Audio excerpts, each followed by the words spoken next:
এবারে লোকসভা ভোটে আশাতীত ভালো ফল করেছে কংগ্রেস। গতবারের তুলনায় তাদের আসন সংখ্যা কার্যত দ্বিগুণে পৌঁছে গিয়েছে। ভোটের এই ফলে স্বভাবতই উজ্জীবিত হাত শিবির। এই আবহে শনিবার দিল্লিতে বৈঠকে বসেন সিডব্লিউসির সদস্যরা। এই বৈঠকে সিডব্লিউসির ৩৯ জন সদস্যের মধ্যে ৩২ জন উপস্থিত ছিলেন। বৈঠকে পৌরোহিত্য করেন কংগ্রেসের সভাপতি মল্লিকার্জুন খাড়গে। এছাড়াও উপস্থিত ছিলেন সোনিয়া গান্ধী, রাহুল গান্ধী, প্রিয়াঙ্কা গান্ধী, জয়রাম রামের সহ কংগ্রেসের অন্যান্য নেতৃবৃন্দ। এই বৈঠকে লোকসভার বিরোধী দলনেতা হিসেবে রাহুল গান্ধীর নাম প্রস্তাব করা হয়। এই প্রস্তাব সর্বসম্মতক্রমে পাশ হয়, যদিও এই বিষয়ে রাহুল গান্ধী তার সিদ্ধান্তের কথা এখনো জানাননি। আগামী ৩ থেকে ৪ দিনের মধ্যে তিনি তার সিদ্ধান্তের কথা জানাবেন বলে সূত্রের খবর। বৈঠকে গণতন্ত্র বাঁচানোর জন্য দেশবাসীকে ধন্যবাদ জানানো হয়। জানা গিয়েছে, যেসব রাজ্যে কংগ্রেসের ফল খারাপ হয়েছে তার জন্য একটি কমিটি গঠন করা হবে।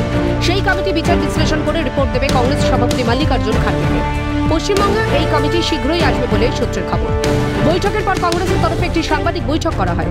সেখানে কংগ্রেস নেতা জয়রাম রমেশ বলেন, 2024-এর এই নির্বাচনে নরেন্দ্র মোদীর ব্যক্তিগত, রাজনৈতিক ও নৈতিক পরাজয় হয়েছে। श्रमिकों की जीत, महिलाओं की जीत है। ये जीत है संविधान को सुरक्षित रखने के लिए। और राहुल जी ने आज बैठक में यही दोहराया।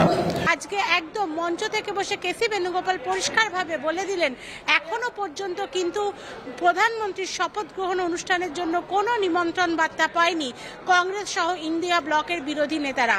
তাদের অভিযোগ যে বাইরের দেশের সমস্ত রাষ্ট্রপ্রধানরা আসতে শুরু করেছেন দেশে, তাদের নিমন্ত্রণ জানানো হয়েছে, কিন্তু এখনো পর্যন্ত ইন্ডিয়া ব্লকের কোনো দলের কাছে, এমনকি প্রধান বিরোধী দল কংগ্রেসের কাছেও নিমন্ত্রণপত্র এসে পৌঁছায়নি। নিউ দিল্লি থেকে ক্যামেরাম্যান জ্যাকি সিং এর সাথে ইন্দ্রাণী দাশগুপ্ত রিপোর্ট, ক্যালকাটা নিউজ।